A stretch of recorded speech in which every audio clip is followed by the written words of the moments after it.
to shut down the aggression of the Eng. Yeah, probably Witch Doctor, I agree. Especially just Death Ward is so good. Yeah. Comboed with Beastmaster Roar. On top of that, they could even pick the carry Void again. It's really good together with Phoenix and against their lineup as well. Like because they usually run carry Potom, and the carry Void like completely destroys carry Mirana. It's also great synergy with the Phoenix again. Yeah. There's a lot of good synergy that Na'Vi has at their fingertips. What is DC gonna pick? If they predict that Void pick, for example, they could just pick an Avengeful right now. Would be pretty good. There are probably so many different things running through Misery's head right now. Oh yeah. He's under a ton of pressure.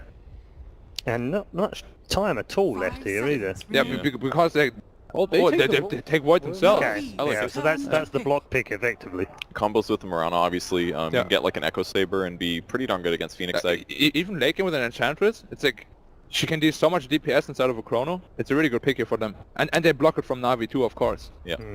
Yeah, I think that was very smart. Yeah, very smart on Misery. I'm not sure whether they should pick Venge or Witch Doctor now. I think Venge is actually a better pick right now. That we can swap out of Chrono. I agree.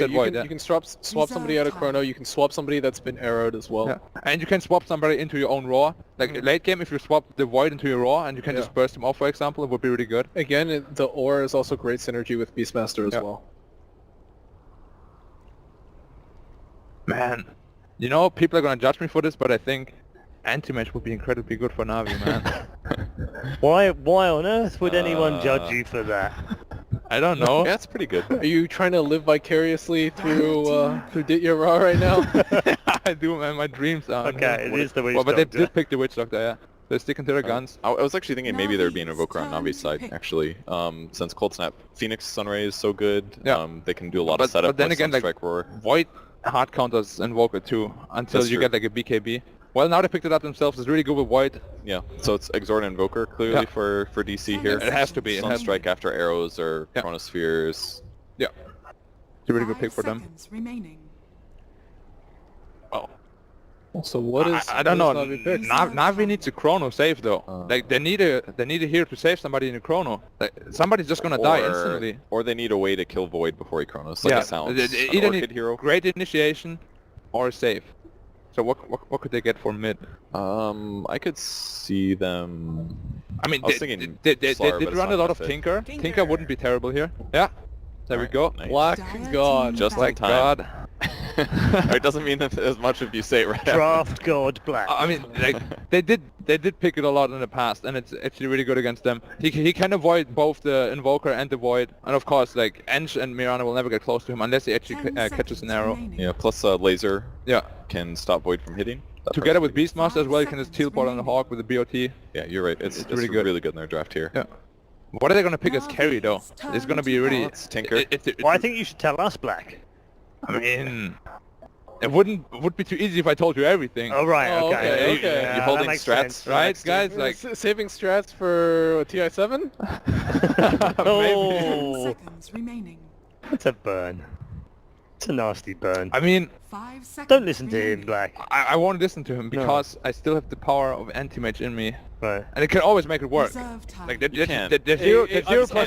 sorry, it does not work here, dude. Yeah, you can't do I'm sorry, it does not work here. It'd be like 3 protect 2. To be fair, DC picking an AM would not be terrible here. Against Tinker, it would be one of the best choices in my opinion. What's German for crowbar?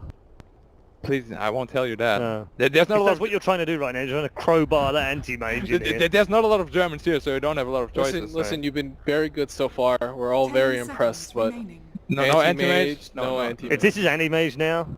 No, Navi's not gonna pick AM. If DC pick AM, I'm actually just gonna leave this room. Like I'm just gonna go.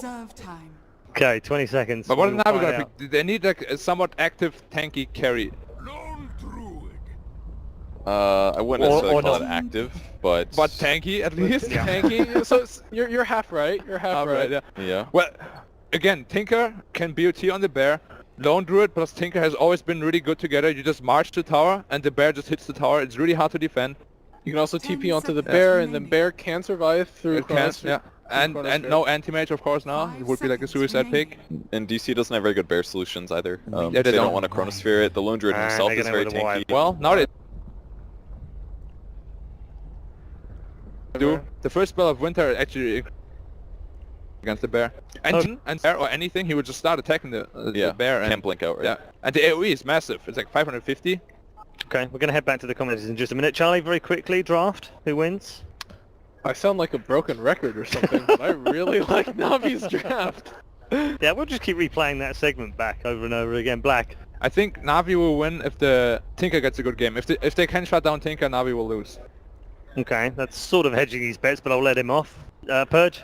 Cop out. I think I'm gonna commit to DC here. I feel like the Winter Wyvern's Cold Embrace really counters a lot of what Navi does, at least until like mid to late game when he gets Dagon on Tinker. So, but they need to get a lot of kills definitely in the mid game. If they don't, the game's gonna be real one-sided late.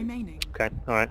Thanks to all three of our panelists. We'll hear from them after game 2. Can Navi take 4-0? Let's find out with our commentary team of Wagger and Capitalist. That's right, Valve has truly blessed me at TI5. I got the opportunity to cast with Blitz in Storm Spirit games. Now I have Waga with Carry Void games. Yep. Is this the game, Waga? It Is could this be. the Carry Void game? I mean, Ditya has played the Vanguard Radiance before, but actually I talked to him at Dream League about a build where you go Vanguard Echo Saber, and he said, I like it. I'm like, yeah, I like it too, but you cannot continue Radiance. And he played earlier in this tournament. And so did Ditya and Resolution have both played this. It's very interesting. Strong builds where you go for just a fighting Vanguard Echo Saber. But we'll see what we have here in this game. Let's see, whatever our lane's going to be matching up into. General already showing himself at the top lane against Resolution. We'll probably have some support, at least one support behind him. In the Winter Wyvern, we are going to have Digital Chaos moving around, obviously, with an Enchantress. You mentioned rather early on, it was like, look at the way that Digital Chaos are addressing art style. They pick the Enchantress for themselves, ban the Chen in the second phase. Yeah, they're really trying to not give Navi their comfort zone.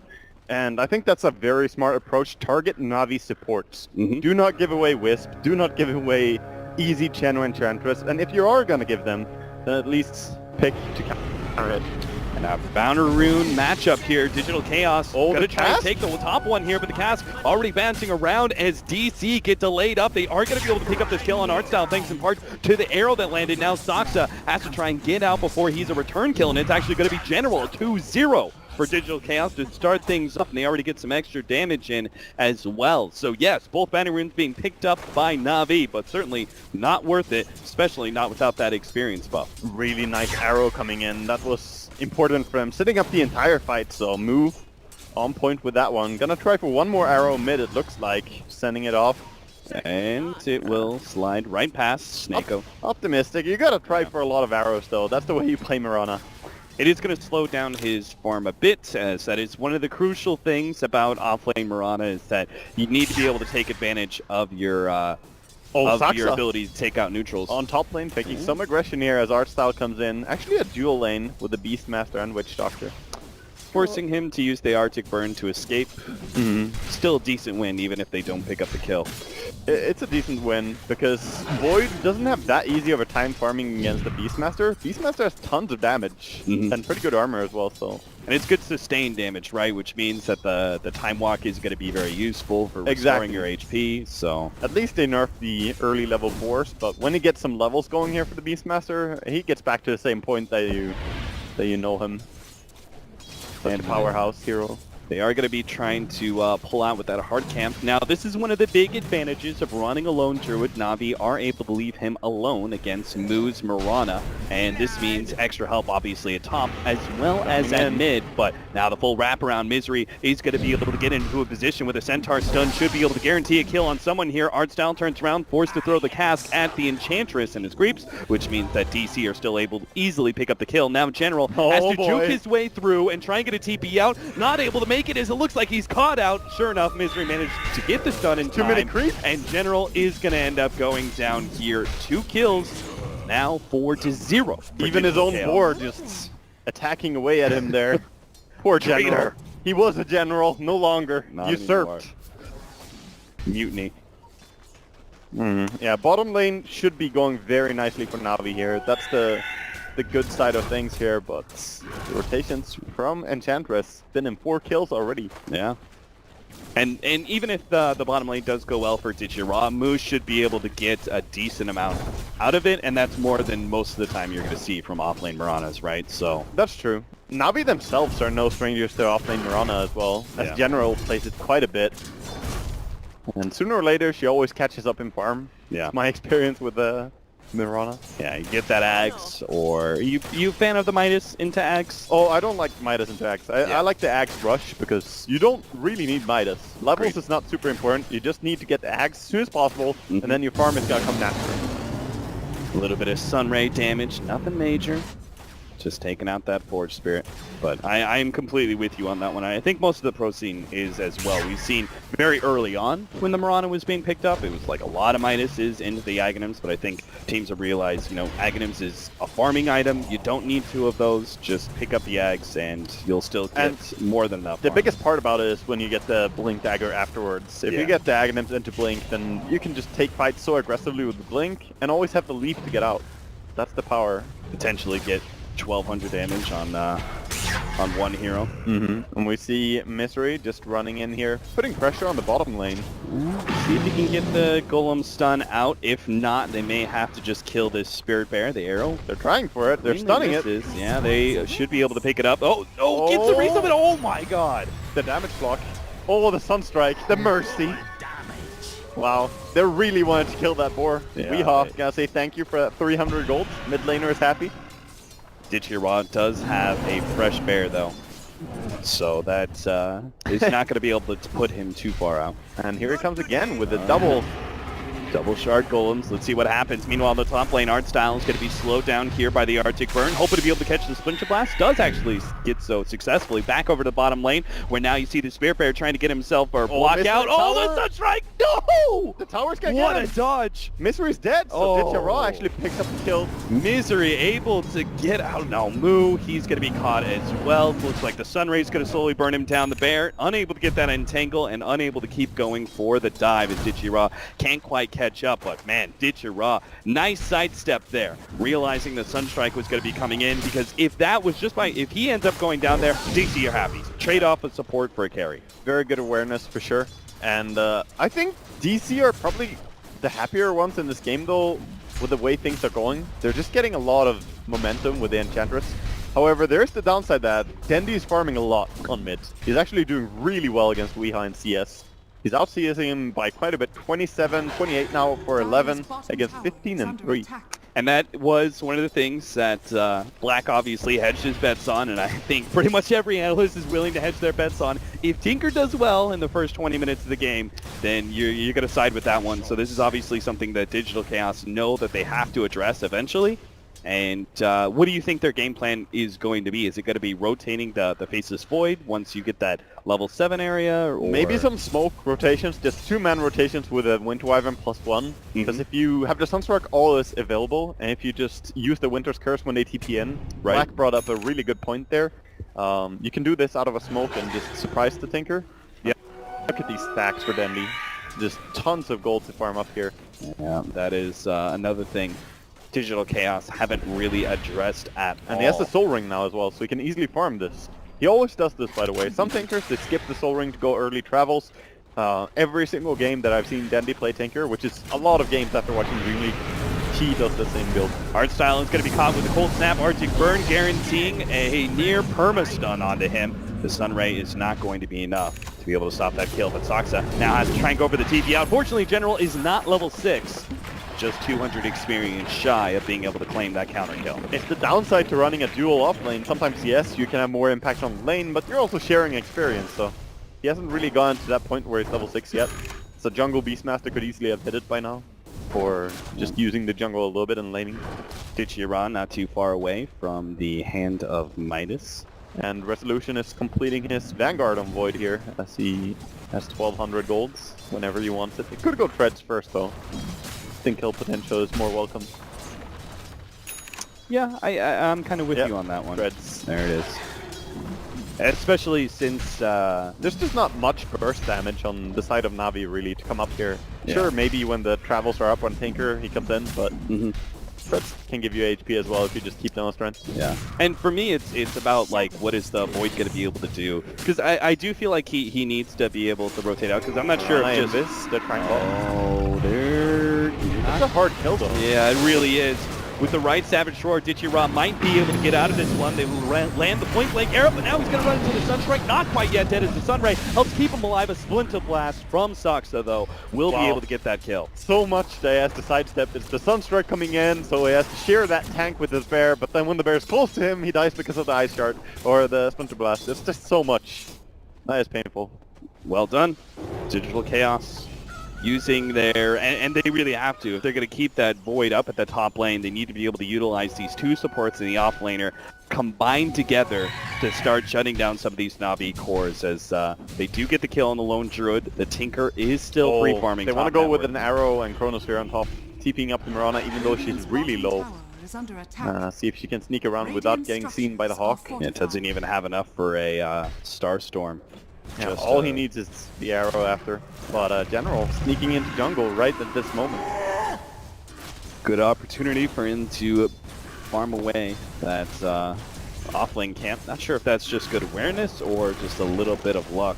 Could have been a bit of both, I think, because he realized the lane is pushing anyway, so he doesn't have to keep contesting. Yeah, I would just be really impressed if he knew that kind of rotation was coming out, right? Just after the bottom lane was smoked and everything, to have a rapid rotation up to the top lane would usually be unexpected. Sometimes things just work out for your favor, and sometimes you get a gut feeling that you have to back out as well. You're not really sure why. Could be either. Did he have a Hawk up? He did, but not that saw the Mirana rotation. So right now, Mirana is obviously off the map, and now, for a long time, you know something is up. So General pulling the wave off of the tower and farming it up with his boars. He's a tanky hero though. They would definitely need the arrow and the Sunstrike to land, else he's not gonna die. That Beastmaster is not an easy pick. Mirana actually gonna TP down bottom again. TP top doesn't get anything sadly, but then a lot of farm coming in bottom. Our two supports from Digital Chaos were spending some time together in the jungle, but they will now show themselves at top lane. I think they're determined to be able to take away that off lane tower and get a kill on Joel in the process. And sure enough, the Chrono leading into the Splinter Blast, and of course the Sunstrike should be a rather easy kill for Digital Chaos. Not trying to counter TP with anyone there, just focusing on their own game, getting Dendy farmed. He has his travels in base now though. He's going to be ready soon to start taking part of the fights. This tower, though, probably going to fall without contest. And then it's going to be pretty annoying. Oh, they get the stun on Dendy. He's pretty low. They are going to be able to get the... No, not quite. Enchantress managed to get the kill there on the Tier 1 tower. Resolution undoes all the damage done. The Sunray still keeping up and giving DC a bit of a tan, but still 7-1 Digital Chaos as they now take the first tower of the game. Still though, Dendy with his... Dendy should use the courier and just send out his right now. The courier is not being used and he could have had it. But he is using that soul ring to keep farming for quite a bit actually. Navi, just because they have Tinker and Lone Druid farming away doesn't mean that they can play all defensive. They do need to see some moments of aggression. We're going to see right here as they catch out Moonlight Shadow goes down. Do they actually have the counter vision? They do not. And no point in Maledict either, so there's no way he's gonna be going down. Tries for a Sunstrike actually. Ooh. He gets an echo, but Artstyle was there sharing the tank. But the supports of Navi, you mentioned earlier a little bit about the supports. If we look at the net worth right now, they are struggling. Navi are falling behind a little bit in comparison to the Enchantress, who's been getting a lot, running a Midas. And Winter Wyvern is also pulling ahead in farm. He has the Soul Ring, so he can start farming even more so and push out waves.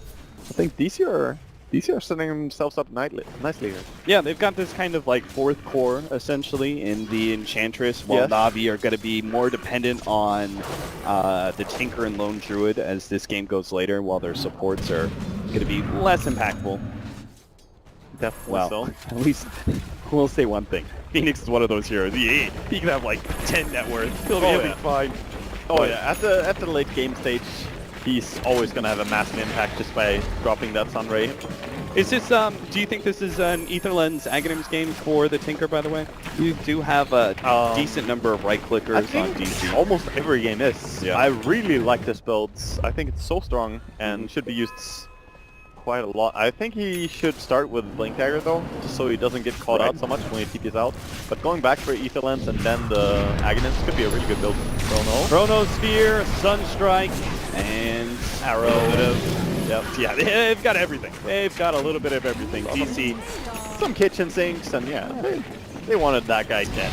essentially every bit of hardware that you find at Lowe's, Digital Chaos are throwing at that lone druid to make sure they can get that kill. The offset, though, is that Na'Vi are surrounding this tier 1 tower mid. They're trying to find the opening onto Weehawk, but he does seem to know about this. I mean, this is pretty natural. If you're going to go for a 4-man smoke gank like that, your solo hero does need to naturally play defensive, so whether or not he knew exactly what Na'Vi was up to, or he was just generally playing a little bit farther back, either way, the outcome is the same. He dodges the gank. Na'Vi mostly just spending his time trying to get that Necro book for General, just farming away and recovering a little bit levels. Of course, Tinker also closing up on that blink is going to be a big thing. But I think it's a correct decision by Na'Vi, not fighting right now. Wait for the key moment. When they do have those Necronomicons coming up, they do have a lot of split push pressure there between Lone Druid on one side of the map, Beastmaster on the other, both of them able to push down and threaten towers really easily, and then Tinker with this obviously, global presence. It does set up opportunities where they may be able to force Digital Chaos to split apart, and that's where you can find openings for kills. That's when Beastmaster can really punish, yes. Yeah. So it's a nice draft in that sense. However, DC are having a very good laning stage here against them as well, so... Let's not forget about the opportunities of Tinker being able to jump onto the Beastmaster's boars or hawks, and Saksa. Well, he's farming from so far away. It's hard to catch a Winter Wyvern farming a lane. Not the easiest thing to do. Is he going to try and eat his way through or something? Snako just trying to get some damage, but one more tier free 1 tower. is taken. That's 2 towers in a row dropping for free. Nothing really being given in return. It's pretty rough. I mean, the off-lane tower, okay. Safe lane tower, you don't want to give that up, but it was a 4-man smoke gank that turned into a tower. Understandable. But the mid tower, I mean, that is so essential, especially for a hero like Tinker, who's so reliant on being able to have those TPing positions. They're just going to go in for this. Winter Wyvern, he's being dove right now. Oh He's man, run but he for actually manages to get away with the Arctic Burn. Now the Moonlight Shadow also going down. No counter TP needed. He just casually walks away, slides away. So many resources blown there from Na'Vi. I mean, just time itself, where Na'Vi were trying to set up that gank, then they just go all in for it, and they still miss out. They're still not going to be able to get that tier 1 tower very easily, as Winter Wyvern didn't have to TP away, so he's, again, Splinter blasting his way through, and keeping the creeps off the tower, while the rest of Digital Chaos go for this tier 2. Yeah, DC growing more confident as they've been getting these towers for free, and that failed gank on top as well. They're just going to go in, getting greedier and taking a tier 2 tower as their goal. Looks like it might be time for Resolution to go straight up for the Radiance. He's got a decent amount of gold built up. We'll see what he wants to go for. Oh, going in for the kill on Archstyle first, though. And he's gonna Archstyle go- actually... Oh, somebody finish him off. Okay, there's the end of the shot. It was a nice try, trying to get the Beastmaster as well. Not let anyone get away, but sadly... I don't think it's going to hurt him too much that Crony is on cooldown though, because Na'Vi, they don't really have a lineup that can force so much to happen right now. They're waiting to become monsters, yes. Yeah. When they max out their aura on Beastmaster, when the Necrobook is high level, and then, of course, adding the Lone Druid to the push, that becomes a monstrous combo. But right now, it's fine to have cooldown on Chrono and try for that kill. And I think he might as well go Radiance here. Yeah, and it was pretty essential, right, for them to be able to get more than just a support after they rotated so many heroes top, and there was, move. Managed to get himself a leap away. General's got to be careful. He's diving into a tier 1 tower here. He's got the backup of Denny, who's going to start throwing down those heat-seeking missiles. Will be able to get more damage on Moo, enough to be able to finish him off. And that ultimate from the Winter Wyvern just does absolutely nothing. Now they're going to be able to catch Saksa as well, an early Supernova, just to make sure that Digital Chaos are not there in force behind and won't be able to do anything. Na'Vi take the tier 1 and things turn around pretty heavily. They do manage to capitalize. They know the Chrono is down and they play ultra aggressively.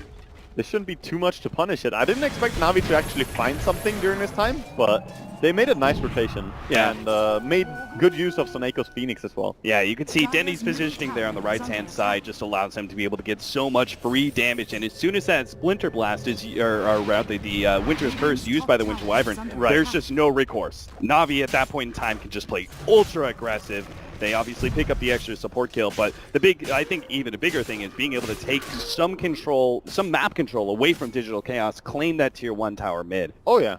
So now the tier 1 tower mid and top are gone. They're starting to equalize this a little bit. And so Neko, he's a really good player on a ton of different support heroes. Uh-oh. Gonna dodge that one. Not really a dodge though. Running to his team. Okay. Okay. Still a little bit jumpy on the ulti. Yeah. Not really needed. Maybe not expecting that early force staff from the Enchantress.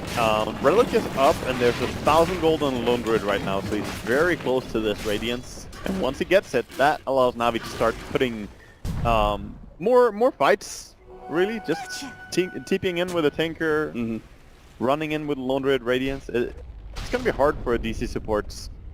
The Mirana and the Void, though, can both jump away, and it's always hard to lock down Invoker. It does seem like DC are playing a lot more heavily for the late game than I kind of expected them to. From like, you know, about a month ago, it seemed like their playstyle was really early aggressive. But in this series and this game especially, they seem to be playing a lot more for the late game with the Enchantress, spending a lot of time being able to farm away, picking up the hand of Midas. They don't seem to feel overly pressured about trying to stop the Tinker. Do you agree with this approach of the game? Because Tinker is one of the scariest heroes to go up against late game. Tinker can always become a real monster when he chain disables, especially against a Void who relies on getting time walk off, stuff like that. But I think they're just playing to their own power peak. They realize that when they get the Radiance on Void here, he's going to be really strong, a lot stronger than a Radiance Lone Druid. And it's an okay choice to just farm up. X-Word Invoker. And Mirana, of course, once you have Aghanims on her, that's when she starts becoming useful. So they're very close to hitting that sweet spot when they can start taking fights of their own. It seems like just before the Aghanims comes in for the Tinker is where DC are going to strike the hardest. Because if I'm a bit scared, the Ags Tinker with so many right clickers, right? You've got the Faceless Void, who at that point is just Radiance damage. Enchantress, a big one. Exort Invoker outputs a decent amount of right click damage as well. So it's not just that. There's also some targets that you can use to bounce the laser off. Like you can nuke on the Enchantress Creep or on the Forge Spirits, and that's going to bounce onto the heroes. So that's also useful. But I wonder, it's not that easy to play Tinker against stuff like a Mirana once she gets the Blink Dagger, or Invoker even with the Aghanims. This is a very farmed Invoker. Yeah. Pre-20 minutes, he has Midas, Aghanims, Drums, and some gold, just 300 gold. But he's the #1 farmer. Smoke up from Navi. Again, I think the timing that you're talking about, Navi are very aware of that and are going to exploit that as much as possible. Digital Chaos trying to hit them before they manage to get that Radiance. We saw them do it in the mid lane. They're going to try and do it again. Unfortunately, they don't see an opening to get a hero pick, so this Roshan kill is instead just going to become kind of a bum rush, where they just go for it, hope Digital Chaos are not going to be there in time. Doesn't look like they will be anyway, especially with beginning to set up the March of the Machines. It's not even like that jump would look very profitable. There's to run all the way with Void. He didn't have a TP, so they're getting there a little bit late, but still in time. Rockets start going out. There goes the Moonlight Shadow. They clean up the Necronomicons, and with the Necronomicons gone, I think Navi don't want to fight this. Unless they see some sort of amazing opening, but DC not trying to be overly aggressive again. But now you have Radiance. a low HP Roshan, so both teams really want to play around this area. You want to keep your attention to this part of the map. Good D-ward coming in here. Mirana has her Aghanims and looks to push out bottom. Yeah, Question is if Navi can fight without the Necrobook. I think they have to wait for Necrobook to be up before they do anything. Yeah, I agree on that one. And I think DC at that point in time, they just need to try and push out that bottom lane. Unfortunately, it doesn't look like it's going to be possible with the Spirit Bear obviously there, but try and push out that bottom lane, try and push out mid as much as possible. So if you are forced into a scenario where you have to give up that Roshan or the fight goes bad, at least Navi can't immediately transition from taking Rosh into faster towers. Exactly. Offlane tower is something you probably have to give up, but you want to protect your tier 2s. Yeah, you might lose that eventually, that's fine. Blink Dagger complete on Beastmaster now, and Void taking this little time here, this little pause after Roshan was attempted to finish up his Radiance on top lane. This is a Oh, good the choice. roar. Oh, no, Moo. Good force staff. Going to be able to buy him a little bit distance. Unfortunately, Sunray's still there. They have the rockets coming in. Nice! Winter's curse. Now the follow-up. Beautiful Chronosphere. Setting all of this up. They're going to be able to pop art style inside of the Chronosphere. General, who's already blown everything he has, doesn't really matter if he goes down, but it looks like he will end up going down either way against Wii. Now the lone Druid Bear actually burning a lot of these heroes from DC quite low. Unfortunately, there's just enough sustain to be able to keep DC alive, and they're even going to be able to pick up that Spirit Bear, an extra 300 gold on top of the 3 hero kills that they got. And can they do Roshan for themselves? They should be able to. They definitely could. They have so many heals. They're going to back up and heal up in the fountain with some of them, but just controlling the area for now. Probably going to push up mid with the Void and then going for it. Beautiful Chronosphere just catching 3 heroes, and also the counter initiation. Force Staff just saving your teammate, make sure Mirana doesn't get bursted, and then Winter Wyvern turning the heat on. Oh, it's beautiful. I think DC reacted really well, but you could also say that was a pretty bad mistake from Na'Vi. Looking for that opening on Moo, that was good, but at the same time when they got drawn in, the Force Staff went out, and then they were like, let's keep going into that point. You're going into a tier 1 tower. You know the Faceless Void. He still had that TP ready to go, so he was able to get, just a beautiful Chronosphere follow-up after the Winter's Curse. There were so many things about that fight that were just inherently bad for Na'Vi as soon as that Force Staff save came into play. Yeah, I was not a massive fan of that dive, but they did seem very stressed to do something. They have to play around the bottom area, as we mentioned earlier, because of Roshan being low. And if you see a chance to go for a pick with Beastmaster, you might just go for it. Well, they're still going to try and take this tier 1 away. It is one of the more problematic towers when looking towards that Roshan objective. So they finally take it away from Digital Chaos. And 4-12 now, as Na'Vi start circling around the Roshan pit, hoping to be able to recover some of those losses earlier by grabbing themselves a second life. DC should definitely not shy away from fighting right now. They want to take these fights. They're in their power peak. They have every item they want right now. And Na'Vi, of course, they have to make this work, because they will fall behind if they just start farming. Even if Tinker can become very strong later on, you don't want to rely on Trying to catch the Spirit Bear, but the Sunray will keep it alive. Moonlight Shadow was blown by Digital Chaos there, spotted out as well. these rainbow impetus. So much damage. So beautiful. Misery is going to be outputting a lot of damage very soon. He's got -4 staff and halfway through, or 2/3 of the way actually, through his Aghanim Scepter. Many players on Enchantress will not go for this 4 staff, but I think just against Beastmaster it's a great reaction item pickup. Because a lot of players, even on the opposite team here, seeing art style, will normally go for the Dragonlance, Aghanims, Moonshard build-up, but this is just so good against Navi's draft. The 4 staff really makes this build. Yeah, completely agree on that. Helps against Lone Druid and Entangle a little bit. They also have the as well. Glimmer capable, so while the Necrobook is being completed level 3 by Beastmaster now, quite late in fact, he opted to go back for the Blink Dagger before he had the full Necrobook. I'm not sure about that decision. Well, it certainly didn't work out because that Blink Dagger was part of the reason that they went for that fight at the bottom lane, right? He blinked in to try and catch Moo, and obviously that fight did not look real good. It was a gamble. Sometimes you have to hope that you will get a chance to catch the Void or Invoker and just... Maybe he feels like, obviously... Oh, they're scanned.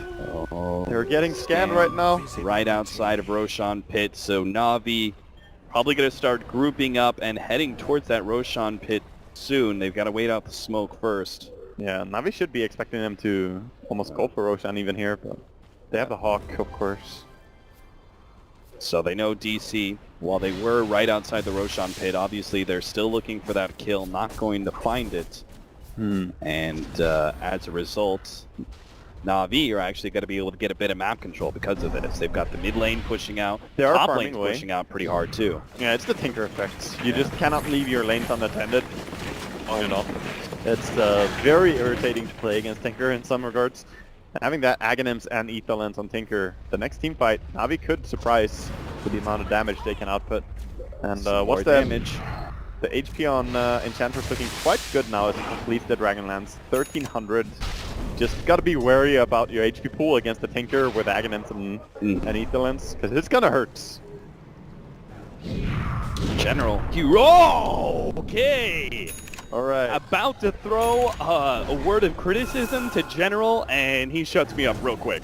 Just about to say, come on, dude, get that Necronomicon. And he just, like, styles with a quick blink against Resolution. Some jumpy ultis this game. Good try, but again, that's the second time he tries to ulti the Beastmaster, but does not get him. Last time was a TP away, this time a blink away. And now, with the Chronosphere down, seems to be a free Roshan for Na'Vi. Yeah, I think you have to give this Roshan up. Na'Vi are not weak. If you don't have Chronosphere, you don't take that fight. Not against the Marching Machine spam. The Phoenix, great Roshan fighting hero. Even the Rocket, look at Saxon. He has to heal himself up just because he got rocketed twice. Oh, the jump in from Moo gets a little damage from the Starstorm. Just poking at Na'Vi, but obviously they have that pipe, so it's not that big of a deal. Looks like Winter's Curse is going to be able to come in, catches our style unawares. He'll be ripped apart by Nichira. And General, the Supernova now goes down. Just a little bit of zoning. Weehawk may actually be the target. Foot Force Snap buys a little bit of time. Hammer Cave still not enough, as now the Sunray burning through. Digital Chaos Misery is going to be going down. Resolution will be able to get that time walk away, no problem. And Na'Vi turn their attention right back to Roshan. Saksa, he's going to be caught. Hammer Cave TP out. Moo actually goes for it, but not able to get the Aegis. Managed to get the leap out. Turns around, throws out the arrow, catches General, making sure that he can't pursue. Good attempt at a big play there from Moo. I like how he blinks in and wants to get it. Normally Moo plays something like Slaughter, and then yes, you can very easily kill off Roche, but as a Mirana with brown boots, your Roshan killing is not that fast. Yeah, he was probably looking at that fight and just being a bit desperate is how bad it went for Digital Chaos. It went really bad, but they're fighting without their biggest teamfight control. They have no teamfight hero apart from the Invoker, but Invoker is very often a reactive hero. You need to set up with a stun or something to lead, and Invoker can work based off that. So, and looking at the rest of the heroes, they really don't have much setup. Now, that was interesting that they chose to take that fight still. I think you have to just accept and give away the Aegis, farm out the other lanes. That's gonna be what Digital Chaos are gonna be focusing on for now, with that Aegis up on Na'Vi. They're pushing out the top lane and a little bit of mid, trying to deal with the Tinker at bottom lane.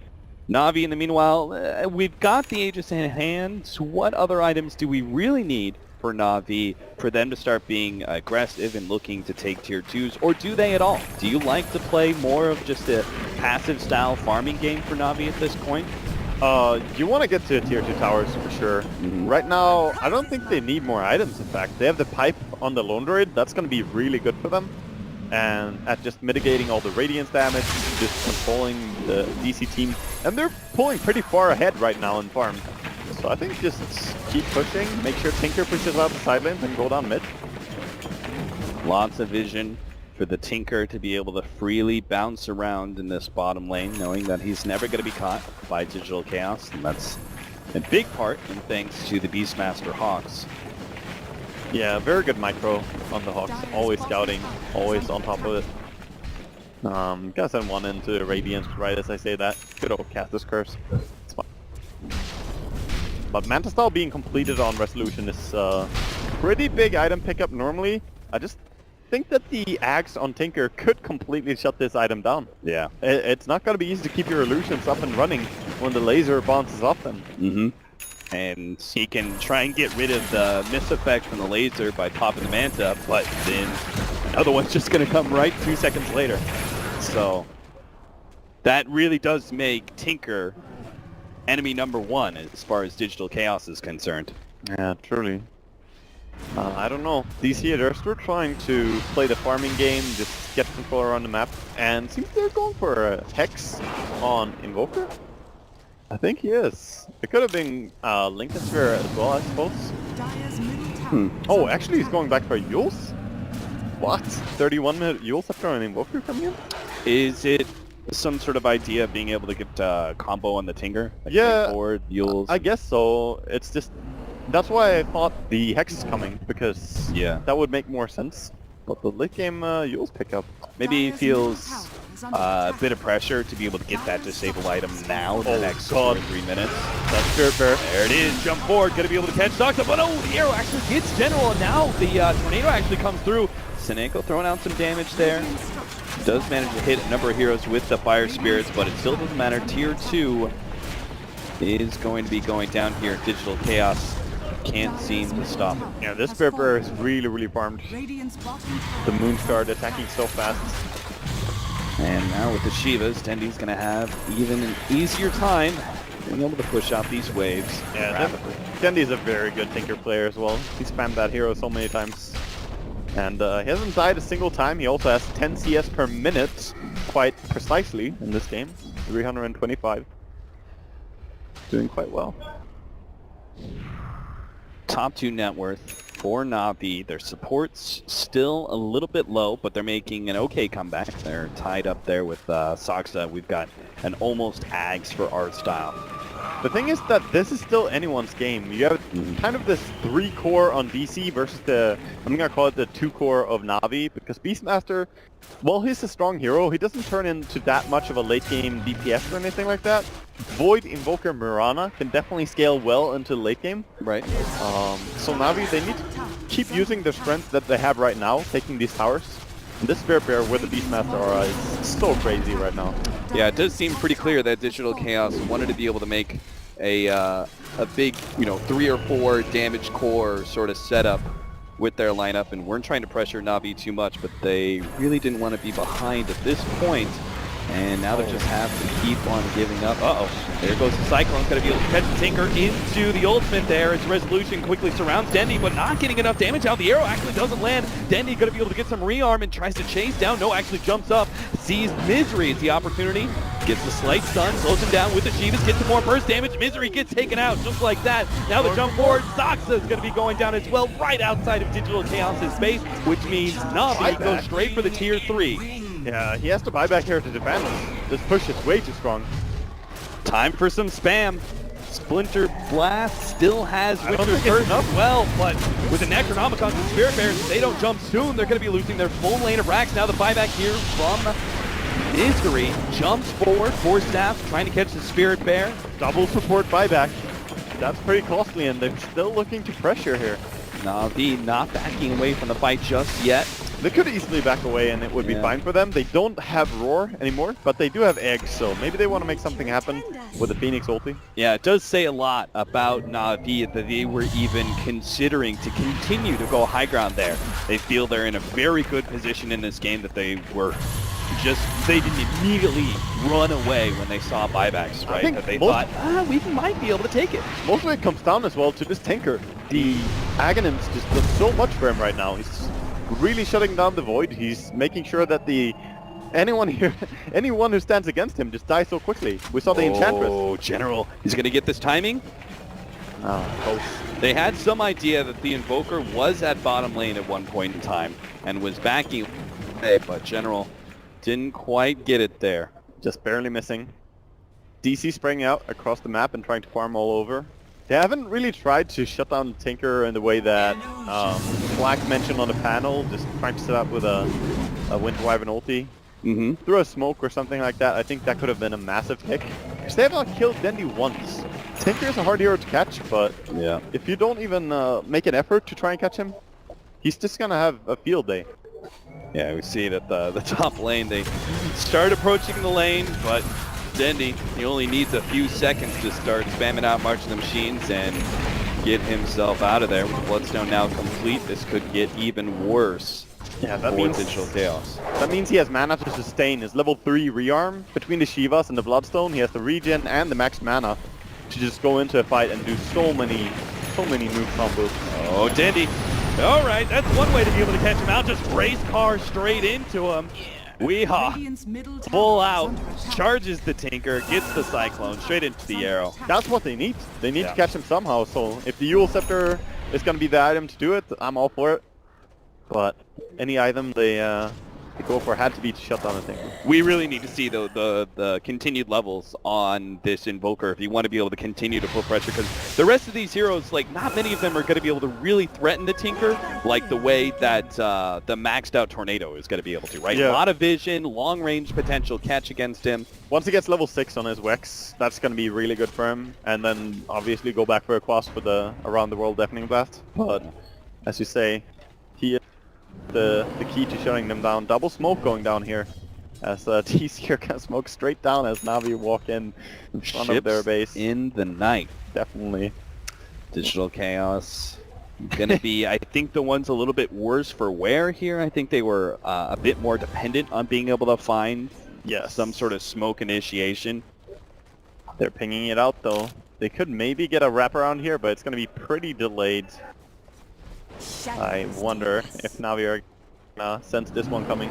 They could get a great... Master, he's really forward, so he's not going to see this initiation. He managed to get to the two supports in the back, but doesn't get Digiraw. And now the Primal Roar goes forward, stopping his damage. Artstyle, he's going to be taken apart eventually, but DC throws so much, is it actually going to be worth it? They need to be able to take out the Supernova. They're addressing it down, the laser comes through, but it's not quite enough. The BKB goes through, and Vincere both go down from a combo laser from Dendi. Stoxa has to save himself, but it's not good enough. Dendi pounces once again. The Rocket's able to take him out. Triple kill for him. And DC, they thought they had it. They thought they found the initiation, and maybe if it was a three-man Chronosphere, that could have been good, but unfortunately, Dendi, man. They just have solutions for everything. Of course, DC felt pretty confident that two-man Chrono was good. Void had a BKB, so he's going in for the kills, but Roar comes in, stopping him entirely. And when the BKB on Void was down, then Dendi was around as well. Yeah. It seems like the damage from this Faces Void is a bit lacking as well. He just... I think Aghanim's Tinker is super great against what he's doing. The Natus style is almost useless this game, and there's nothing to really Manta off. It seems like a struggle. Whoever invented this build is clearly an idiot.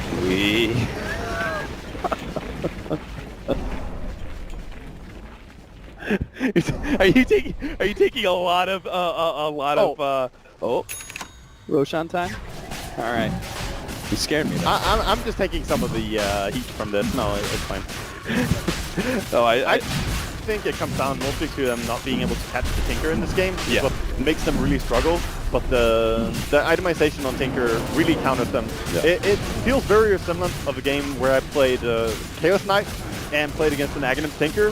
This was Excalibur Tinker. Yeah. He's a monster, and your illusions cannot do anything. That's the same thing as Void in this game. You just do not hit anyone.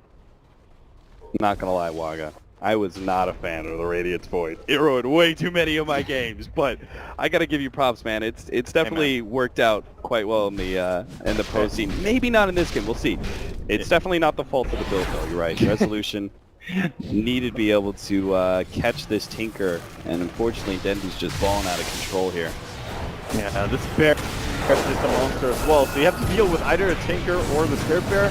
Well, they're doing a pretty good job of dealing with the Spirit Bear, it seems. They almost finish it off. The laser is going to be able to put a stop to things. They actually get a Chronosphere in. They're trying to go for General, trying to take him out before he gets out the Primal Roar, and they can still get the Spirit Bear as well. They actually get a Winter's Curse on top of it, deafening. They're putting out damage, but it's not doing anything just yet. Now the Supernova goes down. Looks like Digital Chaos should be able to address it with their two supports in the back, dealing the damage. Artstyle is going to go down, and Dendi has abandoned ship.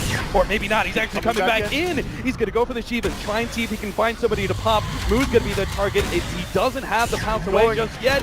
Catches him ever so barely with the Shivas, and the laser to follow him up is able to take that kill. No supporting crew whatsoever from Na'Vi here. It's just Digiraw and Dendi by themselves, and as DC start healing themselves up and coming back into the fold, Na'Vi have to stop their aggression. In fact, they're going to lose their Spirit Bear, and if they're not careful, they may just lose Digiraw as well. Yeah, they could definitely catch him here. He has to juke his way through this one. Shiva starts coming in. Dendi puts himself right in the middle of everything. Goes for Weehaw, takes him out. Now Misery's going to be open as Dendi jumps forward. Once again, you're not going anywhere, Misery. You're slowed down. You're going to be nuked to death here. Doesn't give a damn about those healing whips. A little bit more as the Bloodstone kicks in. Enough for Dendi to finish off the kill and stops DC's movement forward. And he's filling that stone with DC blood right now. 15 charges, and that's after he died almost immediately when he picked it up.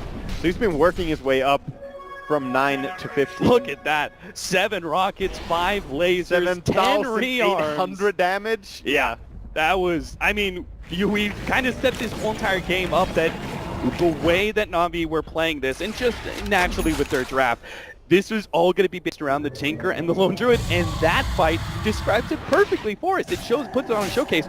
3 heroes instantly dead from Na'Vi. Had no impact whatsoever from the supports or the offlaner. Didn't matter.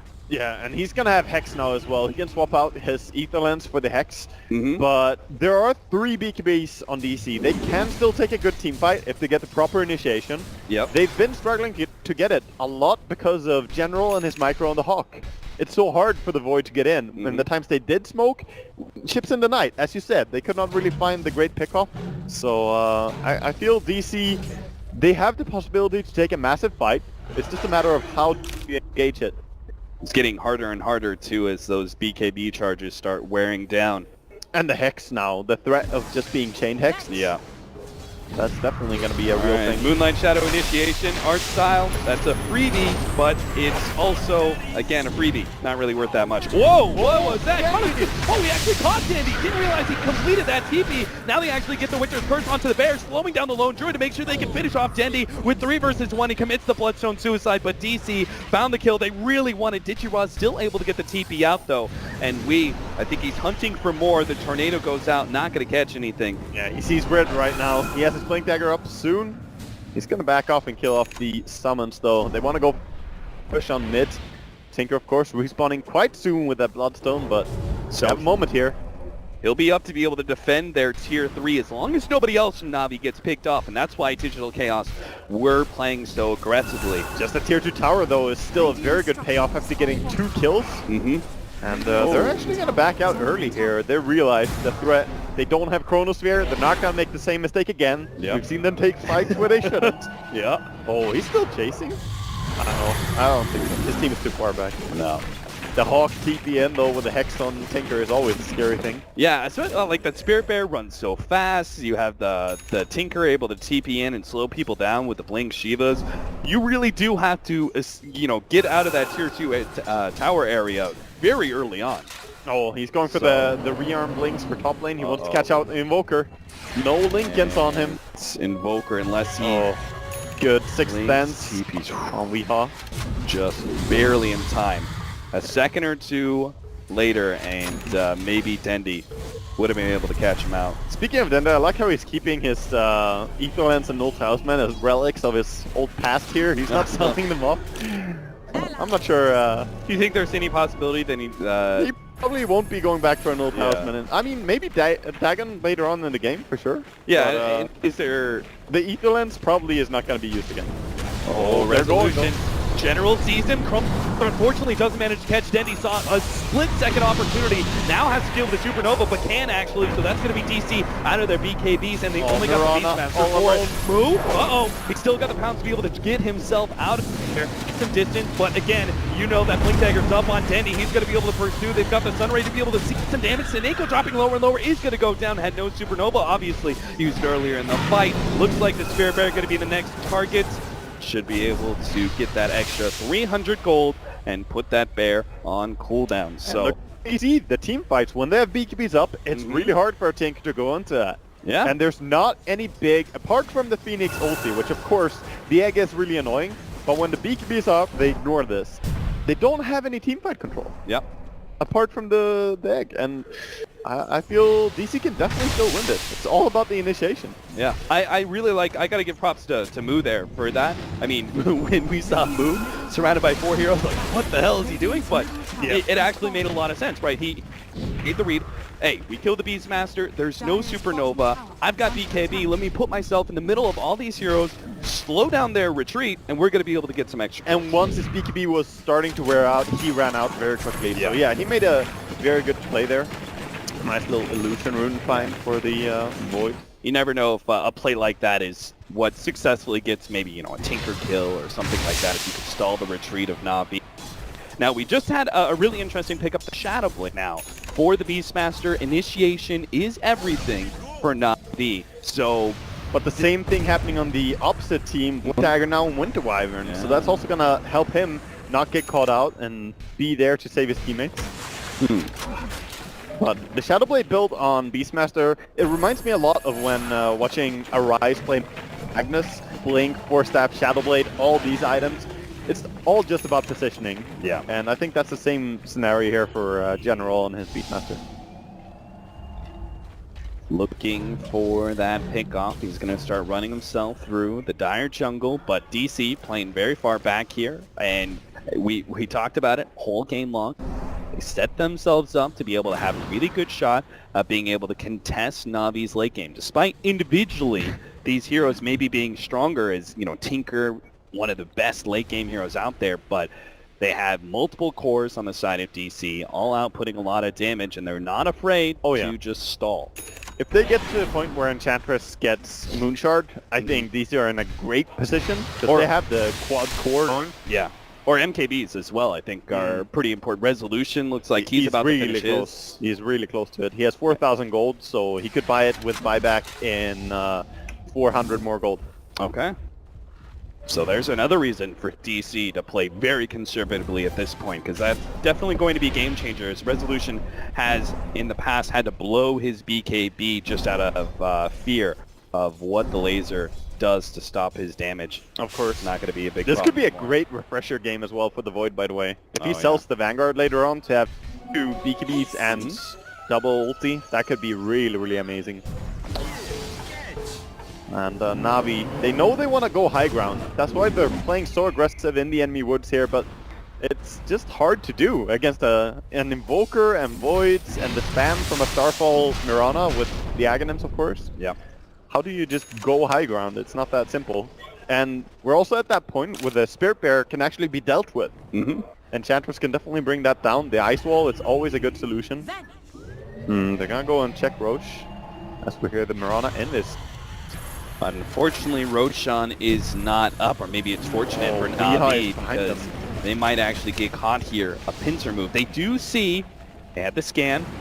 They spot this one out, but the arrow just landed on the lone druid. That's a bad start to this fight already for Navi. Move right in the middle of things, starts getting some damage out. Supernova is going to get popped there, and the tornado actually slowing down the damage. They now try to address this. Oh no, it's just a split damage. The Supernova successfully goes down, and just things falling apart now for Digital Chaos. And Dandy takes advantage of the chaos. He's able to blink, catch the Weehawk, going to be able to get the side the fight, and chain him down as we unable to get away from this one. Another site, make it 3 with the laser to finish them off. Digital Chaos lose 4. An arrow to start things off on a lone druid. You thought it was going to be good, but it turns out so bad. And that was just a dysfunctional team fight. I think they have to save their Invoker to catch the Tinker. They almost have to do this because, as you said, the Tornado wasn't really helping them over there anyway. Yes, he was controlling the backlines, killing off the Beastmaster as well as the Witch Doctor. But he has to go for a Tinker. Yeah. No one else can really catch him there usually, so that's his duty. Oh, Dandy going in. And Dandy comes forward to see a little bit of replay of that last fight, the way that that tornado interrupted the damage, and then they went back for the Supernova. Didn't really work out whatsoever. And from there, the fight was obviously lost the moment the Supernova did successfully explode. Yeah, that fight was over, but they're actually forcing a high ground push here as Navi going for that Melorax. Oh, Seneko, careful, friends! Oh! Very close to going down. 15 HP, long-range tornado. He lives not gonna catch thanks him. to his HP regen. Yeah. So he skedaddles out of there. Back to base he goes. Navi know that Roshan should be up, and they're going to check it with the Hawk now. They have 5.6k gold on their Lone Druid as well.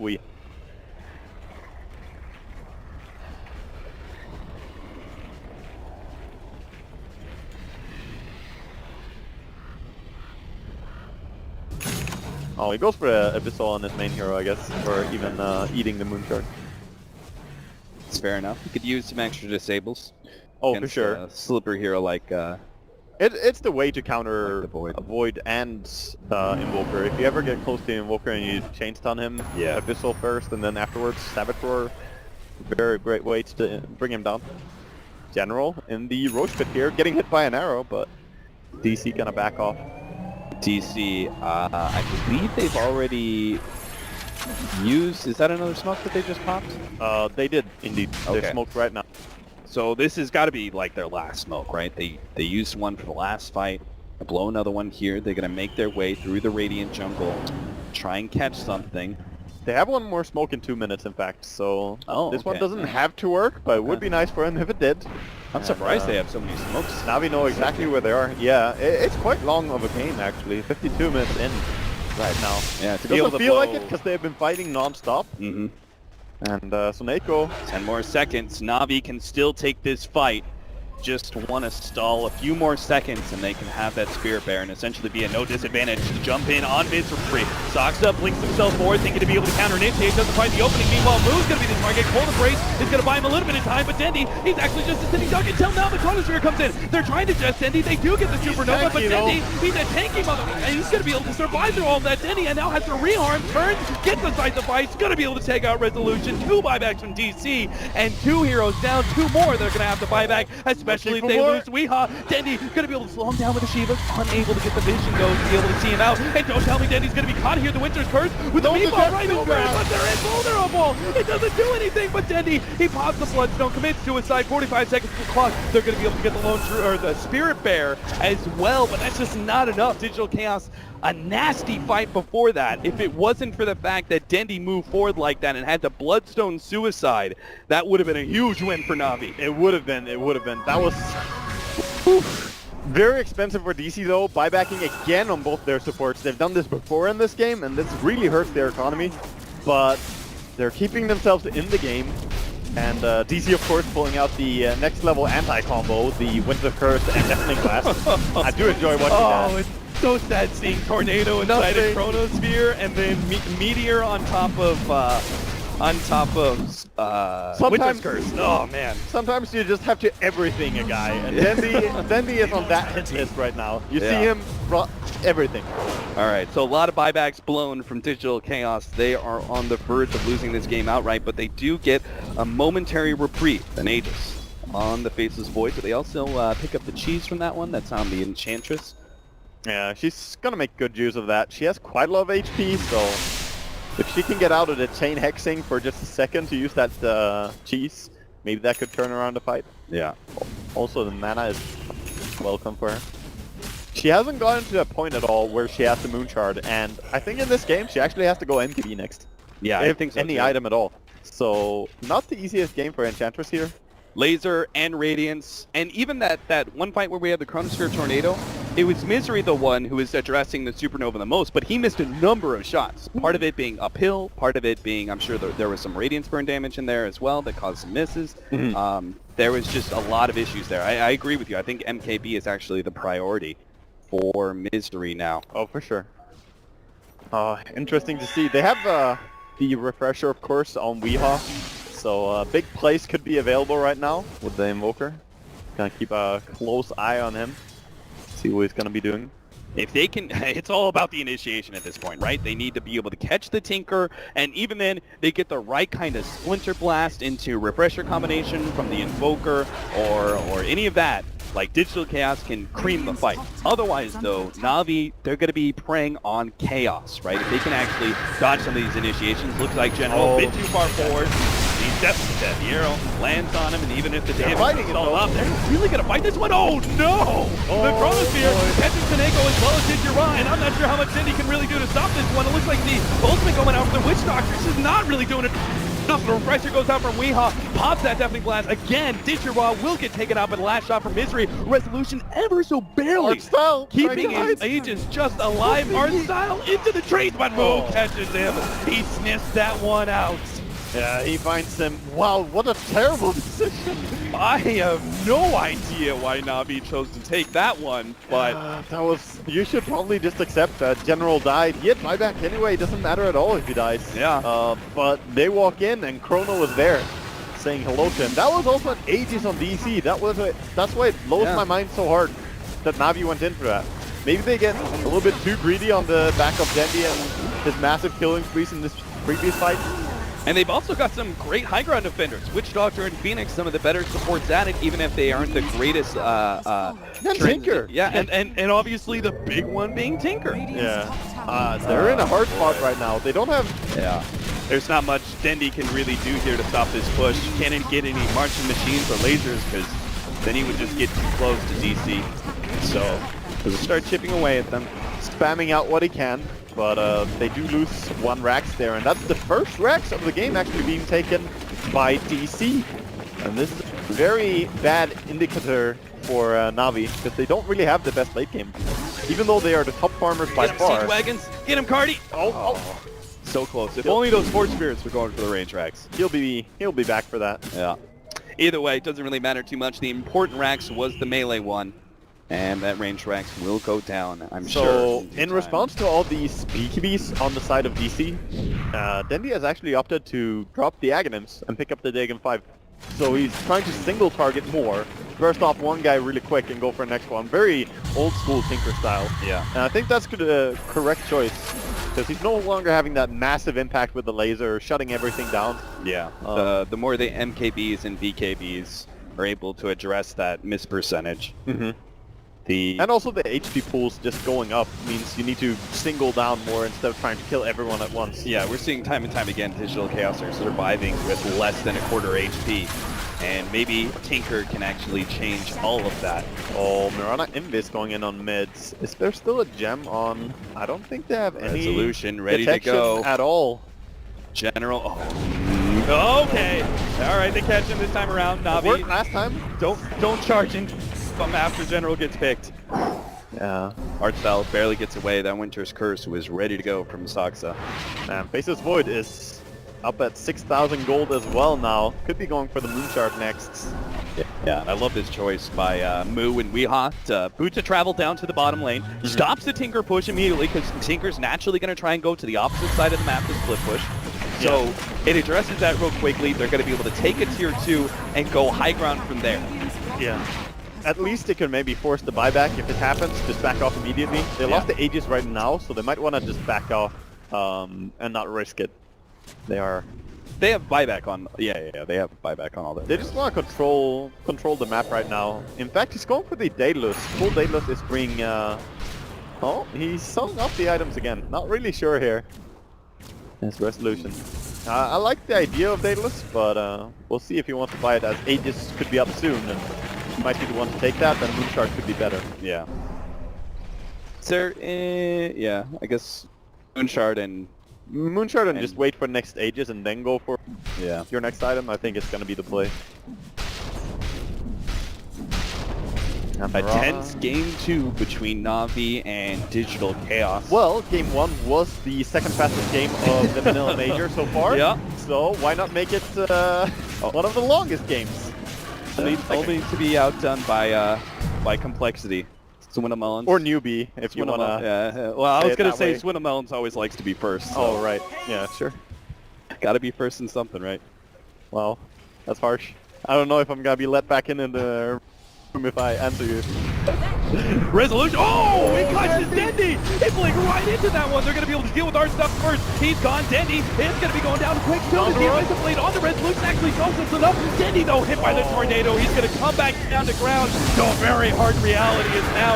I have no idea how this Navi's going to be able to survive through this one. It's a beautiful Winter's Curse. Managed to catch Artstyle and General. The Sunray goes down really well. Mojo is actually ripping them apart. Now Dendi buys back as he sees the opportunity to catch more. He's going to go for the rearm. Blink Shiva's constantly Moo being spotted out ever so barely. The sight gets him in the end, and Moo will be controlled long enough for them to get that kill and maybe force some buybacks. Moo doesn't have one. Weehaw does. Weehaw will have to buy back here. He really should. He didn't have to use his refresher in that fight as well, so he's ready for a big fight. If they can catch Dendi somehow. I think there's no way he's going to be holding onto this. Yeah. The pressure. Or maybe it's General. Holy cow. Vincere hurts quite a bit now. March. Dendi covers the retreats of Na'Vi.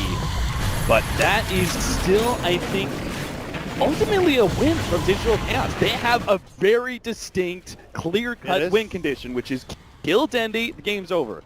Pretty much. Even if he has his Bloodstone, it's only 9 charges, and no buyback available now means, as you say, he cannot get caught out anymore.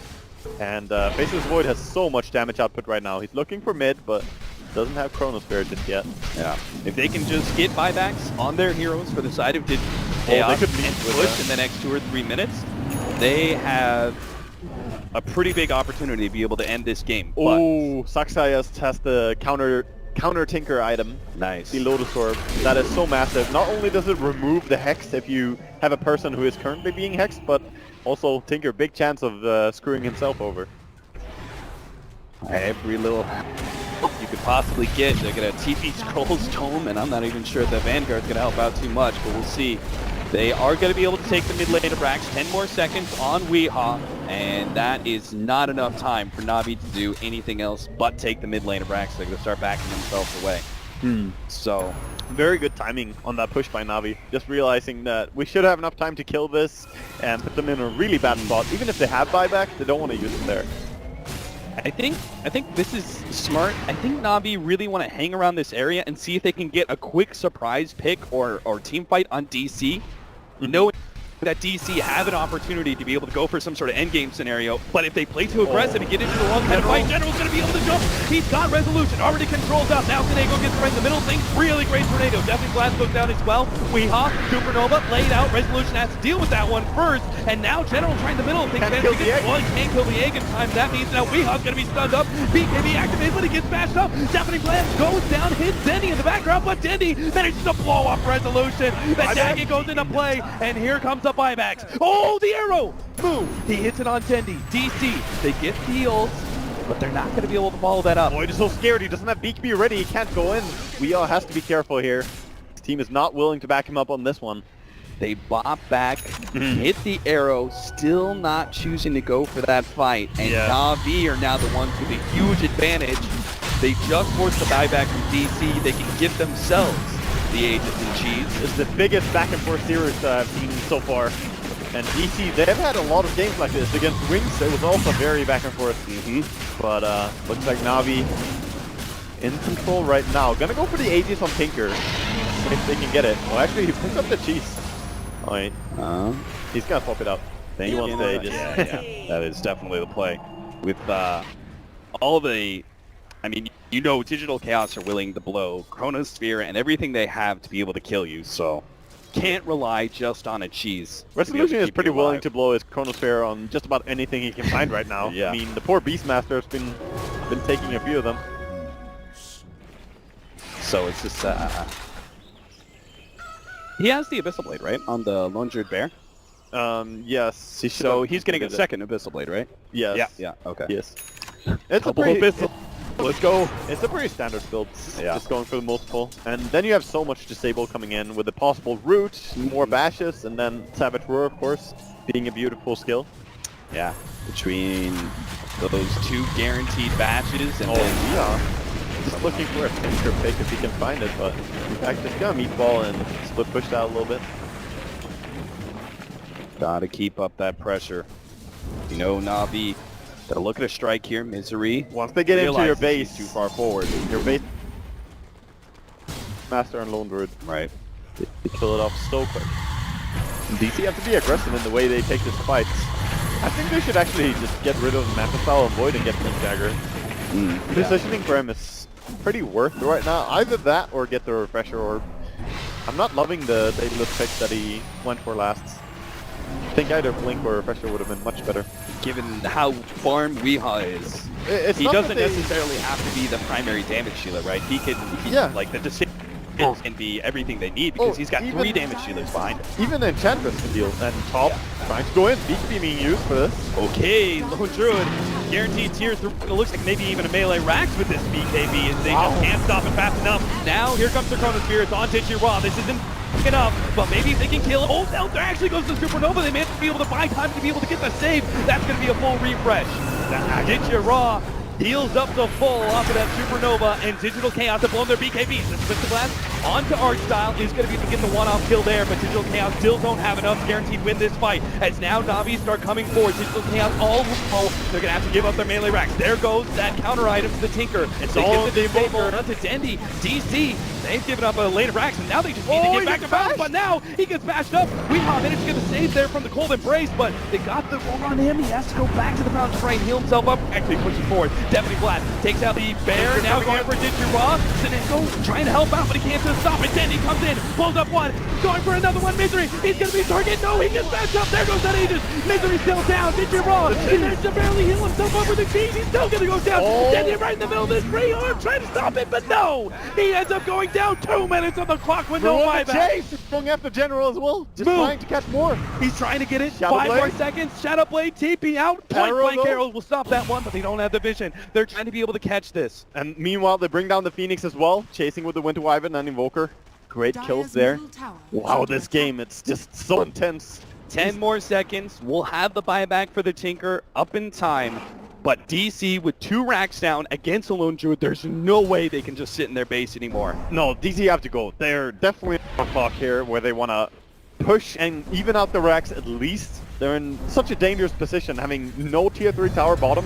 And we see, of course, that initiation. I like the BKB Lone Druid. It was really, really great, but that Phoenix egg was great. It was such a great save. What really went wrong here for Na'Vi if you look at just that They fight, ran out of gas. So it's good. just the Tinker, after a long fight like this, starts to go really low on his mana pool, and he could not keep fighting, but they kept going in with the rest of the heroes. Big props to Snako for that beautiful save, giving Na'Vi a fighting chance. Tinker and Phoenix did buyback, by the way. Mm-hmm. So they were forced to come back into this. And that is exactly why Digital Chaos are smoked up looking for a pick, because one kill by itself can win the game for them. But it goes both ways. It definitely does. There's not many heroes who have buyback right now. It's only the Witch Doctor, Winter Wyvern, Mirana, and the Lone Druid. Lone Druid, of course, being the biggest hero with the buyback available, but Yeah. if he dies right now, he doesn't have a bear anyway, so... So it may not So even... may not, yeah. it may be all kind of useless heroes that have buyback. I think Mirana can still get quite a lot stronger with her final item, by the way. True. She has one full inventory slot available, and if she gets something like an E-Blade, that could be really good. Just helping out more with the burst potential, also being able to save people from the Lone Druid Bear. You don't think he should continue down the right-click build and go for, like, MKB? I think he could, but the E-Blade gives quite a bit of right-click, and it can also stop the threat of the bear in many scenarios. Yeah. A saving item for potentially the Invoker or... But MKB Void. or even the Daedalus could have been fine too in Yeah. this game. Really just Since the comes Aghanim's down is gone to, now. Comes down to feel at this point, right? Yeah, any item is going to be fine because it is BKB duration. He So- hits quite hard. Maybe in that case, because Digital Chaos, they have been set up for this.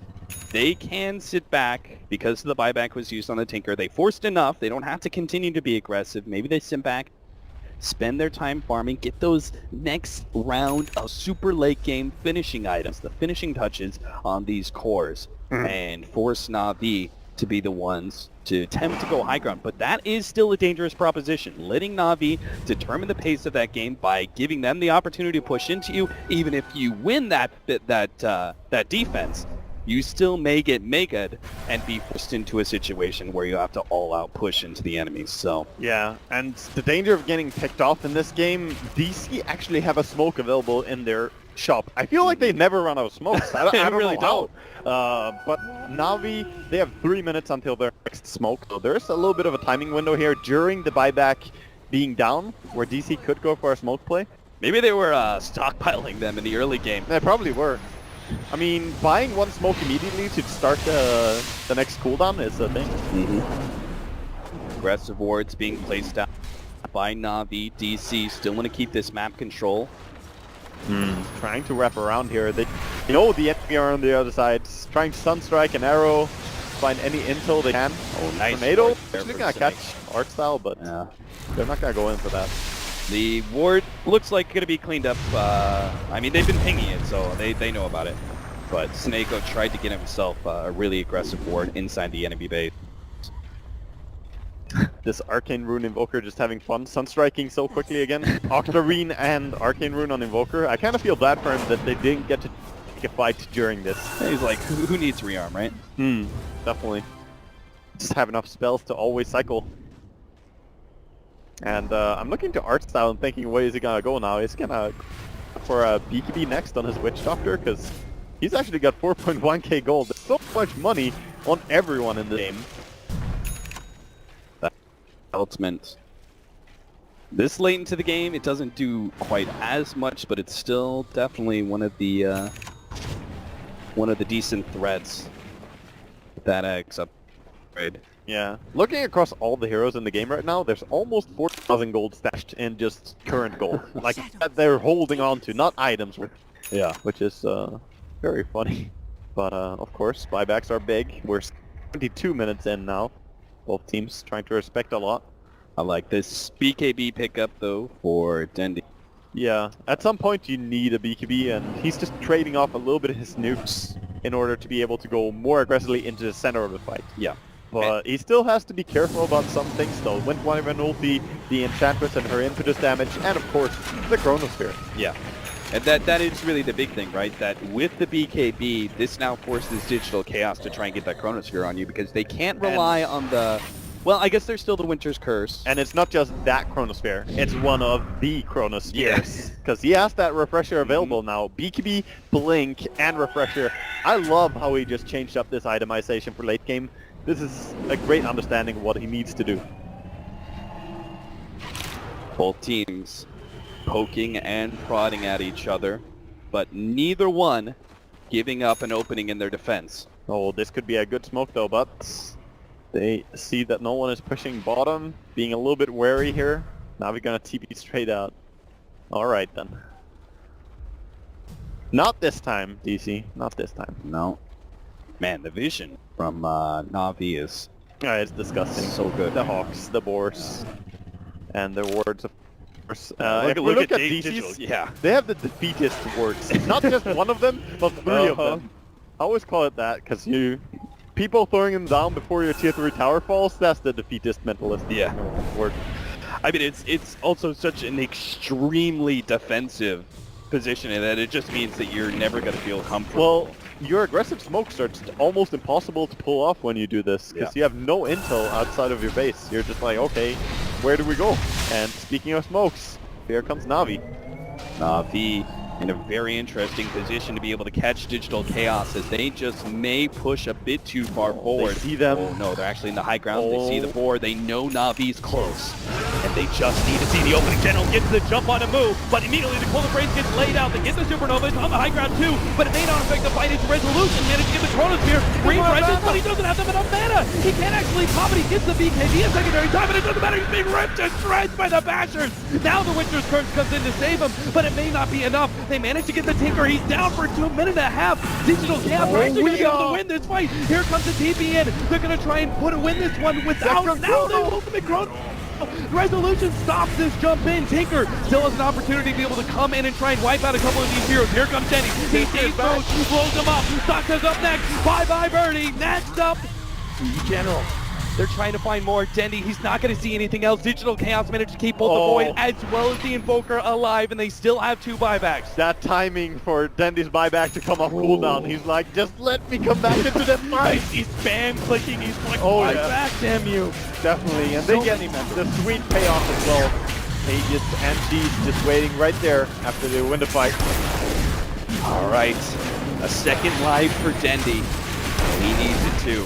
Yeah, at least for DC, they still have buyback on both the Void and Invoker, so that's something that they still have, but they use fewer refreshers in that fight.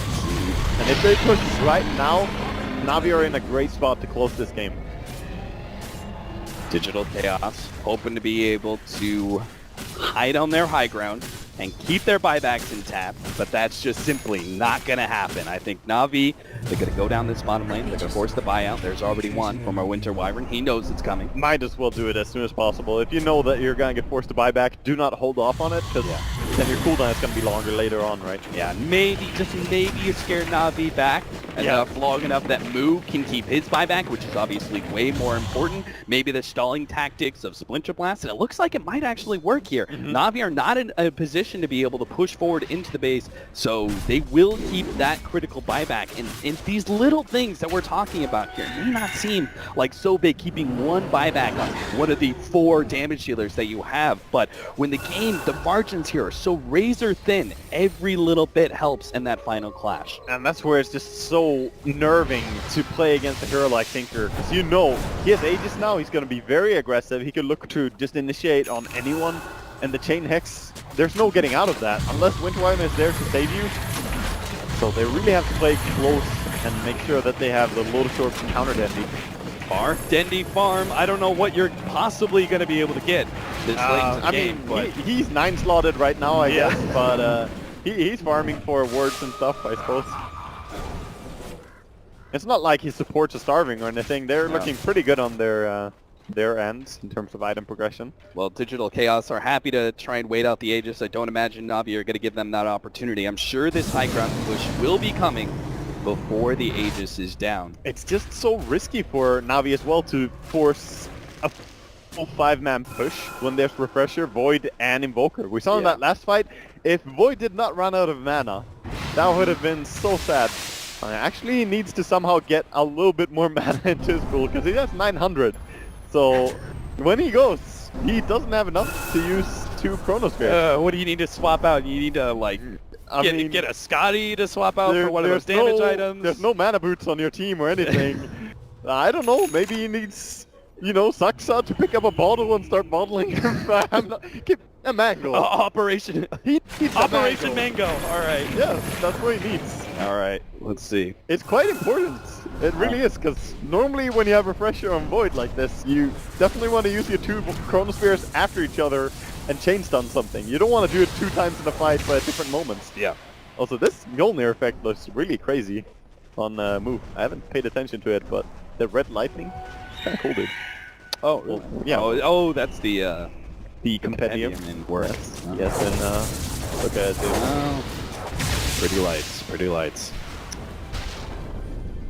It's the little things that we need to be able to unwind for this very intense matchup, as we've got 2 minutes on the clock, but neither team is looking to fight just yet. Both teams farming away, getting those buyback, trying to get them back into play. Yeah, it's just so much about positioning right now. I would love to see Moon just get to a point where he can buy up that full Daedalus and increase his DPS so much for the next team fight, but he knows he needs to hold buyback money as well. So he needs to save up, but right now he could finish it. He's gonna send out the courier, finally has that Daedalus, which is gonna massively increase his damage. Having the Mjolnir for attack speed already, we have in a much better spot. the Aghanim's for the Lone Druid as well, so he doesn't have to worry so much about the limitations of that leash. And he also has a Lotus Orb of his own, so he can definitely mess with DC a little bit as well. Yeah, we get the right kind of counter to Splinter Blast. There's actually not that much. Yeah, that's actually pretty much it. Well, there's like when you have an ulti, there's the Cold Snap, and other than that, there's not much. There's no Hex, in fact, on all of DC, and no Orchid either, so I guess it's a pretty low value Lotus Orb. Yeah. Anyway, a question of whether if he gets the right Winter's Curse counter, then that'll obviously be game winning. If he gets that off, that is massive. And just putting a Lotus Orb on Tinker to scare the enemy from focusing him. That's true. Yeah, that actually could be a really big factor. Maybe because of the Lotus Orb that Tinker has to deal with, where he's potentially Scythe of Icing himself, they need to be able to find an opening to take that counter Scythe of Ice off of him. You're saying he built a Lotus Orb to counter Dendy's own Lotus Orb? Yeah. His own Hex? Yeah. Yes. Okay, that's some next level countering here. Ra already ahead of his time. Mirana and this going off again, but V-Hawk has seen them. And gonna be hard to find anything here again for DC. Probably gonna waste their time. Those next round of wards should be coming up though for Digital Chaos. So maybe they can finally get themselves some aggressive vision rather than the 3 wards that they had in base. Obviously, not really giving them too many opportunities. And they're just kind of blind Moonlight shadowing and running out. Sport Life is looking really good on both teams right now. On one side you have Weehaw buying all the wards for you, and on the other side you have Dendy sponsoring the supports quite heavily as well. So it's never been easier to get your acquiring items is easy now. Move. Uh-oh, Move! Count out. Scythe of Ice is going to be abyssal up. These pops. There is no way for you to get out of that one. You can't afford to be that far forward and just TP out right in front of the enemy. He needs to have Saksa behind him if he's going to be like that. Yeah. It's just a little bit aggressive of a play. He's going to be forced to buy back for sure. Na'Vi, they know what they can make happen with this. And we'll see. They can get the correct initiation. Void still has no solution for his mana problems, by the way, so I don't see any Mango in sight, Capitalist. It's gonna be harsh. We'll see whether or not he's able to get off that second double Chronosphere, because it's obviously going to be needed. Buyback will be down for Moo in this next fight. His positioning also going to be rather key. as DC have to hold the high ground. One lane Rax, there goes the jump forward, Chronosphere, managed to get floor, oh my god, Resolution now with the refresher, but again, doesn't have enough mana, but still, they have to definitely blast the controlling Digi Rob beautifully, but the Supernova on the other side of the cliff, and Echo clinches it in a moment of despair, as now Digital Chaos gonna lose. One, Misery's already down, blown up by the Dagon here, and now the fight slows down. Digital Chaos retreat back to their high ground while Na'Vi do the same. Moo jumps forward and gets the Spirit Bear, a free pickoff. Yeah, so he has to use the resummon there, but DC still have that Void ulti. I wonder how glad they're going to be to take a fight though. Enchantress is a big part of their damage. Na'Vi, of course, just taking it easy. At the same time, so is the Spirit Bear. They can take that one away from Na'Vi. Man, this is the most evenly matched I've seen two teams in a very long time. This late into the game, 82 minutes. It's just crazy, and Soneko is making massive plays. Not just that he picks up the guy who's being focused, he makes sure to do it in the best possible position always. Yeah. Putting himself where it's so hard to reach and get to, because there's definitely a lot of attack speed on the side of DC, and he could die, but nope, he's got that positioning down. What a crazy, crazy game. So Na'Vi not feeling it. Not gonna go for the high ground push with a cooldown on their Spirit Bear, with no Aegis, no Witch Doctor, And no Supernova either. yeah, there's just... It's just gonna be hard to go straight off. I think they want to have the resummon again, that's the biggest thing. Sure, having a Witch Doctor is kind of good too, I suppose. But, Na'Vi, they're starting to set up now. Witch Doctor, of course, has traveled. Gonna be TPing in. Oh, Did he just catch him? Dandy is going to be right on top of the line. Slow tries to go for the re-arm, but now the Chronosphere in his turn catches Dandy. And they're going to be able to take him out for 2 minutes and maybe force the buyback. He does have buyback. Spirit Bear as well. Managed to get the Abyssal Blade onto Saksa. Dandy doesn't want to blow his buyback just yet. Range Rax that'll was picked stop off, by the Spirit way. Bear. Range Rax went down to the Beastmaster ratting. And second bear is dead. 8 seconds cooldown on it right now. They're looking for more. Soneko will be able to get the dive away. Weehaw, he's a quick bugger. He might still be able to catch somebody here. Digirob spots him right as he TP's out. Not gonna be able to catch him there. Scouting Roshan, not up yet, just yet. Tinker, And it's gonna be 87 difficult. seconds. Look at that. I was wondering what that was going into, the ultimate orb he had earlier. That is a full Mjolnir now. And I was just about to say it's difficult for Digital Chaos, even though the Tinker is down and they want to be able to force that buyback. It's difficult with 2 lanes of racks down and even the range racks down at the bottom lane. A completely exposed melee racks is all that's left standing between them and Mega Creeps. It's so close. It's so close. Na'Vi are so close they can take it, but Digital Chaos have that team fight. They definitely do, and Void keeping his refresher in base so he can always use that to get his secondary ulti up.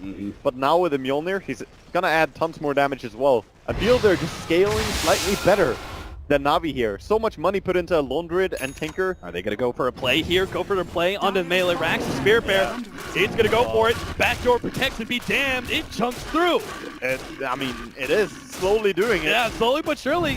Something's got to put a stop to this one. They're actually going to have a TP back here from the Invoker, and this actually forced the rest of Digital Chaos away. They can't go for the high ground push because of that play. Yeah, that's a very great defense, and that makes sure that Tinker doesn't have to buy back. So he's going to be fine as well. Sneaky rats. The one opening that Digital Chaos had for the longest time, I mean 20 to 25 minutes I would say, has been the amount of time that Na'Vi have been controlling this game for the most part, have had the slight advantage, have had the map control, have had essentially that one more win condition sort of scenario. And Digital Chaos had one sliver there. One sliver where they were able to take some control. Oh, and Roche is up again here, and Na'Vi, they're going in for it. Wonder if DC can even get there or if they realize... I mean, is it even worth it at this point to try and scramble into a Roshan pit fight against a Phoenix? It just... they're going to get a second cheese if they get it, by the way, because Lone Druid never had his, so he's been saving that. And that Roshan is definitely going to go their way, and DC are just dealing with the mid push. All right, Denny shows up for the Aegis. What is that? Is that Roshan number 5, 6? I'm not sure. I lost count, Catalyst. I lost count. Either way, it's been a long and grueling game for both teams. Here in game number 2 in this winners the group. Such a massive tournament as well. So much on the line. You wanna Resolution makes the jump in. They managed to get the Chronosphere on it too, focusing down Ninja Raw first, but remember that cheese is going to be able to come into play. The Supernova actually managed to catch and once again save the low throw while Sandy right in the middle of all these heroes. They get the Winter's Curse on it, but it also stops the damage from that Meteor Blast. And now DC have the opportunity to go back through. That Winter's ultimate might actually kill Misery. They managed to get another Chronosphere, and now the Meteor Blast over the top. They managed to take down life number 1 of Dendi, and Seneko will also fall.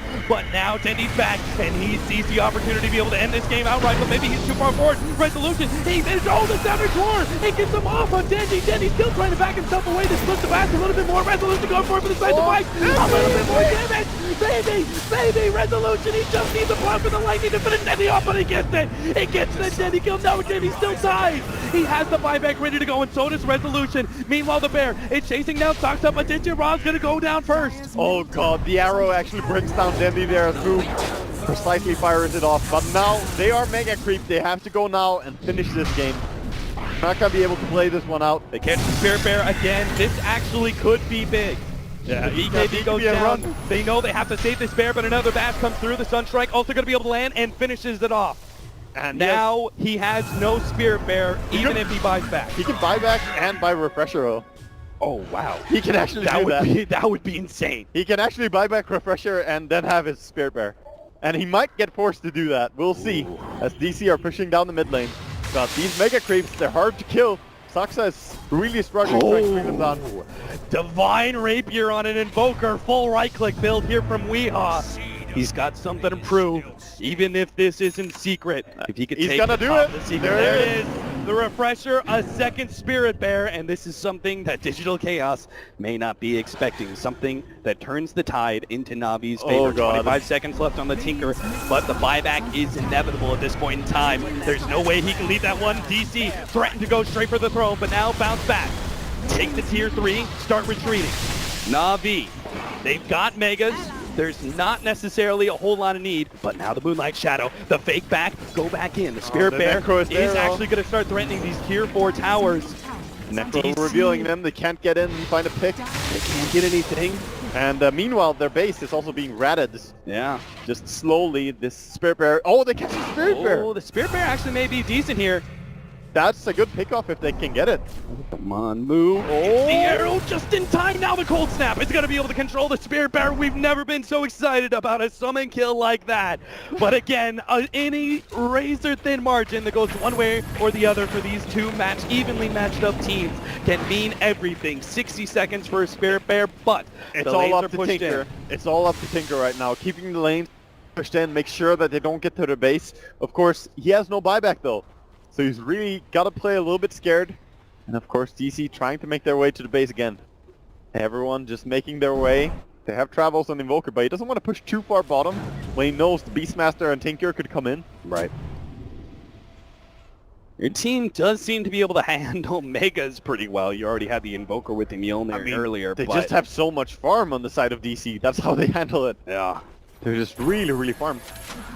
Well, Compendium predictions. Yep, I think you 90 know where this plus. is going. 90 plus, almost 900 CS for the Tinker. Yep. Doesn't get crazier than this. Double blinks in, triple blinks in, DC!